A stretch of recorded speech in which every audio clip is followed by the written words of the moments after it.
अशा प्रकारे सगळी कटिंग झालेली आहे. तर ते कपड्यावर कसे ठेवायचे ते मी एकदा तुम्हाला दाखवते.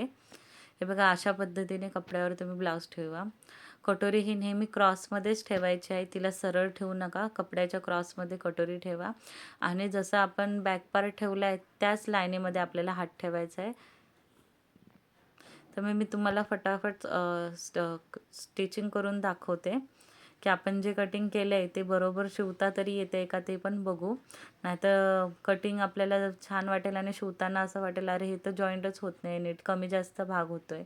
तर त्याच्यासाठी मी तुम्हाला स्टिचिंगचा एक फास्ट व्हिडिओ दाखवते. बघा कटोरीला टक्स मारून घेतलेत. आता हा जो योगपट्टीचा भाग आहे हे साईड पार्ट, तर हे दोन्ही जॉईंट होतात ते की नाही बरोबर ते बघा. तर बघा एकदम असा परफेक्ट आपला जॉईंट झालेला आहे. कुठेच आपल्याला खालून अर्धा इंच कमी किंवा जास्त आपल्याला पडलेला नाही आहे. म्हणजे आपली ही कटिंग एकदम बरोबर झालेली आहे. आणि हे बघा वरच्या साईडनंच आपल्याला जॉईंट मारायचं आहे. खालून कटोरी कधीच आपल्याला जोडायची नाही. कटोरी नेहमी गळ्याच्या साईडनेच जोडायचे, म्हणजे आपले जे गळ्याचा जो शोल्डर आहे तिथे फिटिंग चांगली बसते. खालून जोडली का आपल्याला ब्लाऊज ढिले होतात गळ्याच्या इथे, म्हणून कधीही कटोरी आपल्याला वरतूनच खाली जोडायची आहे. तर आपण खालचा जो योगपट्टी होती ती जोडून बघू ती बरोबर येते की नाही. तर हे बघा ती सुद्धा आपल्याला एकदम बरोबर पुरलेली आहे. ती पण कुठे कमी किंवा जास्ती झालेली नाही आहे. तर योगपट्टी ही आता गुम शिलाई मारून मी पूर्ण करते. मी तुम्हाला लवकर कसा ब्लाऊज शिवायचा तेही मी दाखवेल. लवकर ब्लाऊज शिवण्यासाठी कोणत्या टिप्स वापरायच्या तोही तुम्हाला एक मी व्हिडिओ करून दाखवेल. त्याच्यामध्ये तुम्ही अर्धा तासाच्या आत हा बिना अस्तरचा ब्लाऊज शिवतील.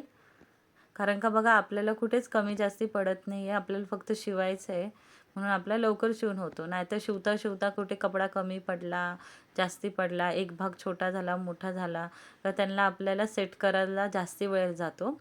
तर तुम्ही माझ्या पद्धतीने एकदा कटिंग करा. शिवताना तुम्हाला कोणत्याही प्रकारचा त्रास होणार नाही.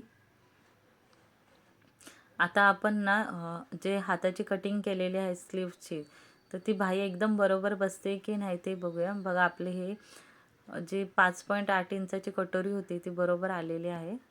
तर हात बघा आपण जॉईंट करून बघू. बघा हातही एकदम व्यवस्थित पुरलेले आहे, तेही कुठे कमी किंवा जास्ती नाही झाले. आणि जो हाताचा जो मिडल होता बाहीचा तो बरोबर शोल्डरच्या मिडललाच येतो आपोआप, म्हणून हात असे मध्यापासून लावायची गरज पडत नाही. तुम्ही एका साईडनं हात लावायला सुरुवात केली तरी होते. तर आपण आता ना हे बघूया फिटिंगची मार्किंग बघूया. जी आपली फिटिंगची शिलाई आहे ती सरळ येते की नाही ह्या कटिंगने ते बघूया. हे बघा आता ही शिलाई बघा आपली एकदम सरळ आलेली आहे. म्हणजे ही जी फिटिंगची शिलाई आहे ती ह्या पद्धतीने जर आपण ब्लाऊज केलं तर ही फिटिंगची शिलाई आपली एकदम सरळ येते. कुठेच अशी क्रॉस किंवा वाकडी होत नाही आहे. शिलाई तेव्हाच वाकडी होते जेव्हा आपला मुंड्याचा आकार चुकतो. कमी झाला तर तो बाहेरच्या साईडला शिलाई जाते आणि जास्ती झाला तर ते आतल्या साईडला शिलाई जाते. म्हणजे आपली जर शिलाई वाकडी झाली तर समजून जायचा की आपला ब्लाऊज मुंड्यामध्ये फसला आहे आणि आपल्याला तो हात बाजूला करून ती मुंड्याची परत कटिंग करावी लागते, तेव्हा ती शिलाई सरळ येते. म्हणून कधीही बॉडीच्या मेजरमेंटवरच मुंडा घ्या. छातीचं माप, कमरेचं माप आणि मुंड्याचं माप हे तुम्ही कस्टमरच्या अंगावरच घ्या, जेणेकरून अशी शिलाई सरळ येईल. मापाच्या ब्लाऊजवर तुम्ही जातील तर ते कमी जास्ती असतो. प्रत्येक कपडा वेगवेगळा बसतो अंगावर. हे बघा अशा पद्धतीने फिनिशिंगमध्ये आपलं ब्लाऊज शिवून झालेलं आहे. हे बघा हे सगळे चार्ट आहेत, ते हे तुम्ही स्क्रीनशॉट मारून ठेवा आणि तुम्हाला 28 पासून 50 पर्यंत सगळ्या प्रकारचे कटिंग करता येईल. थँक्यू.